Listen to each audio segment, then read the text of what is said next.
Hi everyone, welcome back. So today I'm going to be talking about Kindle. I'm going to be doing like a little review of the Kindle that I have, while also just sharing with you some basics about Kindles as well as some tips. So it's going to be a lot of things in one in this video. I know there are a lot of models of the Kindle, so it's hard to fit everything into one video, but in this video I'm going to be specifically focusing on the Kindle Paperwhite just because that's what I have most experience with. I've used the 10th gen, the 11th gen, and now I have the signature edition. So first off, I'm just going to be covering a few things about my Kindle and my thoughts so far, and kind of just covering some of the features and things like that, and then we'll get into some more features of Kindles in general, and then also some tips at the end that I think are really helpful to know. So like I said, I have the Kindle Paperwhite signature edition. I got this I think September or October last year, so I've had it for a while now, but like I said, I've worked with the 11th gen. That's the one that I had before this, and my mom has the 10th gen, so I've also played around and used hers as well. The differences between the signature edition that I have and the regular 11th gen Kindle Paperwhite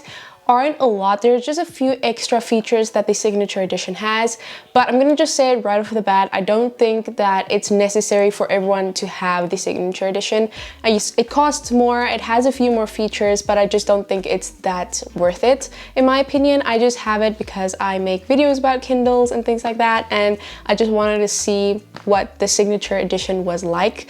So that's why I have it, but like I said, I don't think it's necessary for everyone. But I'll get into some of the features that this one has in a bit. So the color that I have in the signature edition is the agave green. You also get this in the Paperwhite. I don't think it was always available for the Paperwhite, but it is now. So you have the green color, but you also have the denim color and the black color available if you prefer those. I just really love this color. First, I just want to share with you some basic features of the Kindle, and then I'll get more into my personal thoughts and things like that. So first off, basic features. So the storage on my Kindle is 32 gigabytes. This is huge for a Kindle. The regular Kindle Paperwhite comes in 8 gigabytes or 16 gigabytes, which is more than enough. I think the bigger sizes are more helpful if you have any audiobooks on here or a lot of graphic novels. Other than that, for regular ebooks, I think 8 gigabytes is more than enough, to be honest. With Kindles, you can obviously adjust the brightness of your screen while reading, which is really nice. But with the 11th gen, what they brought in that's new compared to the 10th gen is that you can now adjust the warmth of your screen. So when you go to your control center, you can adjust brightness and warmth in the newer models of the Paperwhites. This was a big deciding factor for me when deciding between the 10th gen and the 11th gen the first time I got my Kindle, but I just really love this feature, especially when you're reading at night a lot. It's just way less harsh on your eyes. By the way, when I'm talking about comparing the 10th gen and the 11th gen, the features that the 11th gen has are exactly the same as the signature edition. The signature edition just has additional features. So when I'm comparing those two, just include the signature edition when I'm mentioning the 11th gen. For the signature edition, when it comes to screen brightness, it does have an additional feature that the 11th gen does not have, which is the fact that you can turn on auto brightness. So it has a sensor in it that detects the lighting in your environment and adjusts it accordingly. So that is a really helpful feature, but it's again not a game changer for me because it's really easy to just change it yourself. As for the screen on the Kindle Paperwhite, for the newer models, we have a 6.8-inch display, which is a really nice size for reading, and the bezels are smaller than on the previous models, which I just think looks better. And then we also have 300 dpi, which is the quality of the screen, which is also really great for any e-reader. As for battery life on the Kindles, it's absolutely amazing. I don't think you can complain at all about battery life on these devices. For the 10th generation, it was said to be able to last up to 4 weeks if you only read 30 minutes a day, and for the signature edition and the 11th gen, it was said to last up to 6 weeks if you only read 30 minutes a day. So all those broad statistics basically means that it just has incredible battery life. I hardly find myself needing to charge my Kindle, and if I charge it, it can just be through the night, and then again it will last me super long without having to think about charging. A nice feature with the signature edition is that it has the option for wireless charging. I can just use the MagSafe charger for my iPhone and it will charge my Kindle. So that's also really nice. It takes the thought out of needing to charge it if you just put it down on your wireless charger.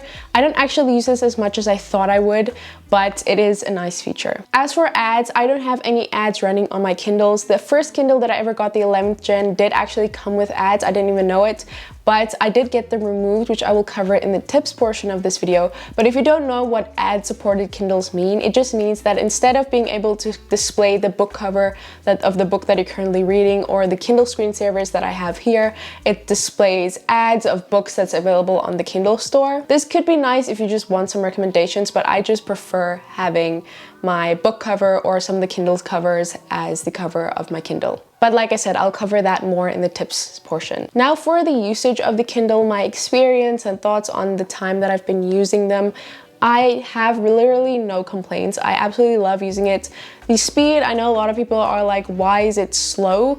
But it's an e-ink device. That's just limitations with the type of technology because it looks like paper, so it's not going to be as smooth as your iPhone or anything like that. While on the topic of speed, comparing the 11th gen and 10th gen speed-wise, there is a difference in speed. It's not super noticeable if you don't have them side by side. You're going to be able to see a difference, but yeah, there is a difference in speed. The 11th gen is definitely faster, and then comparing the signature edition to the 11th gen, they're the exact same. They have the same speed. As for the user interface on the Kindle, it's really easy to navigate and get to where you want to be. And also I really like that there is some customization when it comes to settings of the look of your books, so fonts, sizes, orientations. It's really easy to just change those settings when you're using your Kindle. As for the reading experience, it's absolutely amazing. I have no complaints. I love using my Kindle. I prefer reading on my Kindle compared to a regular book, which I know is an unpopular opinion, but it's great.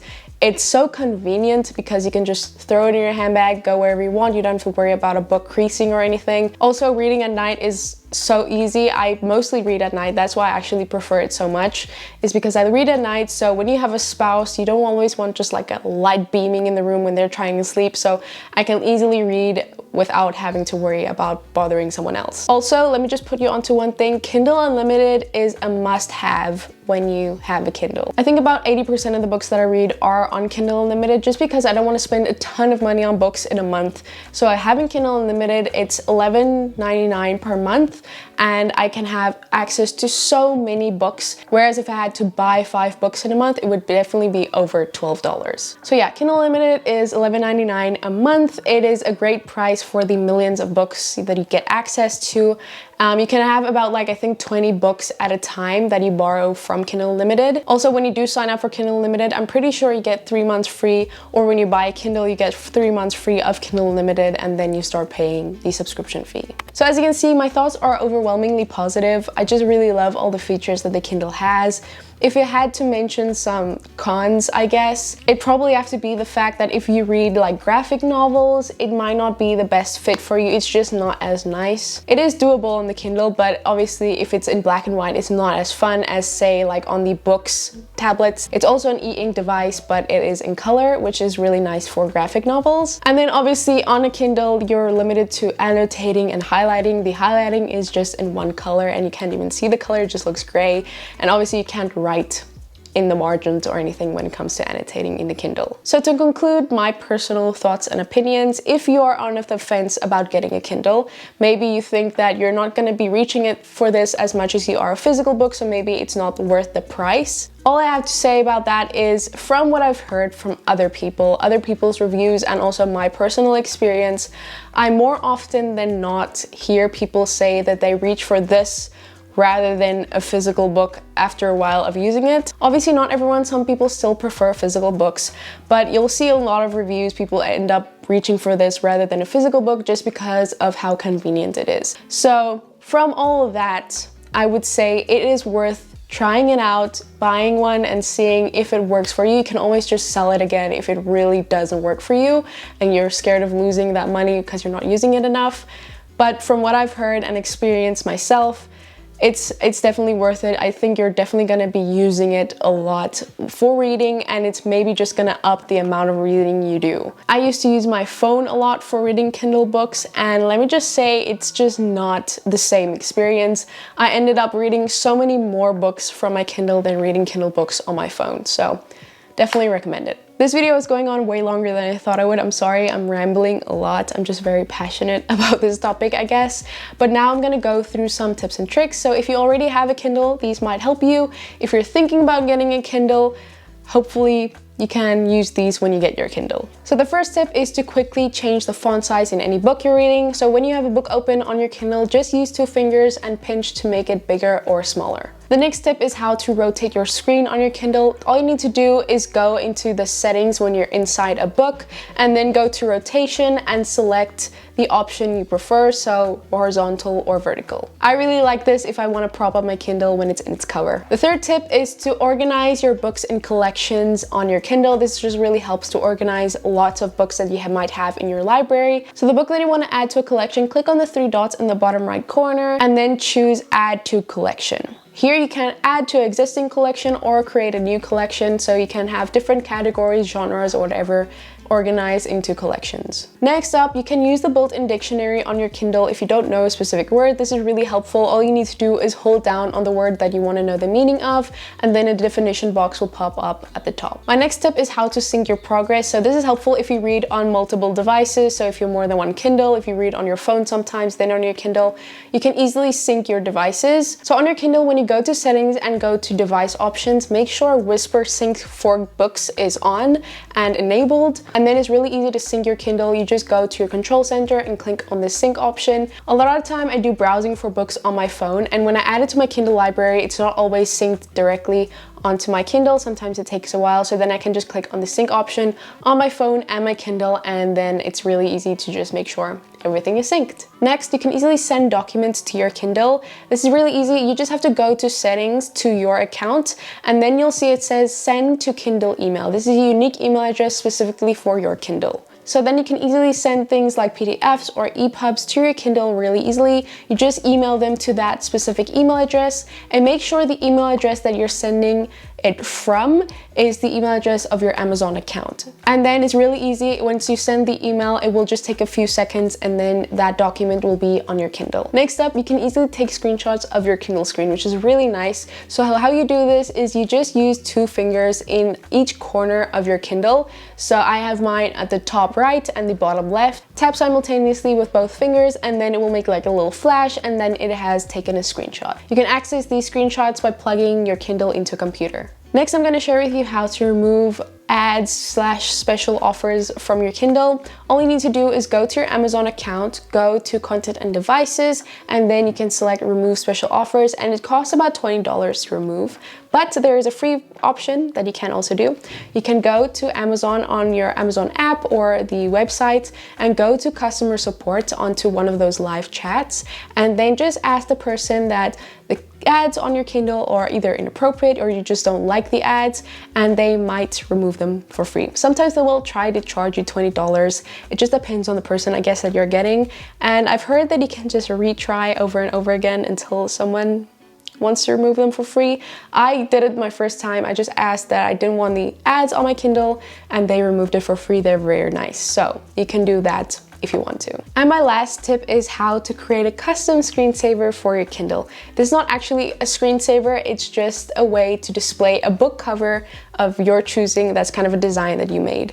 So the first step is to create your image. Just make sure it has a black background and whatever decorations you're adding to the image is white. I'm gonna go very quickly through this, but I have a whole video going into depth, which I will link in the description. Next, you're going to convert this image into an EPUB, which is kind of like an ebook, by going to convertio.co. You're going to upload the image that you just created to this website, and when you choose what you want to convert it to, go to ebooks and choose EPUB. Then once it's converted, you can download this to your computer. So now that we've created our ebook, we need to add a cover to it, because this is the thing that's going to be your screensaver on your Kindle.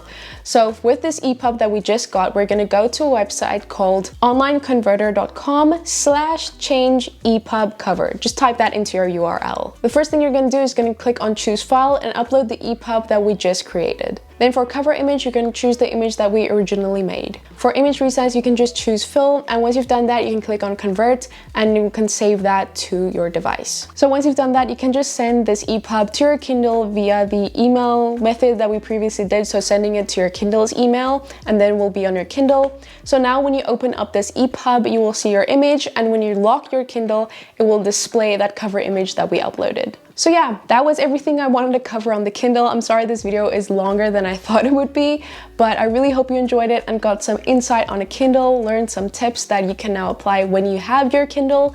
I really hope you enjoyed this video. Thanks for watching. I really appreciate you, and I will see you in my next video. Bye!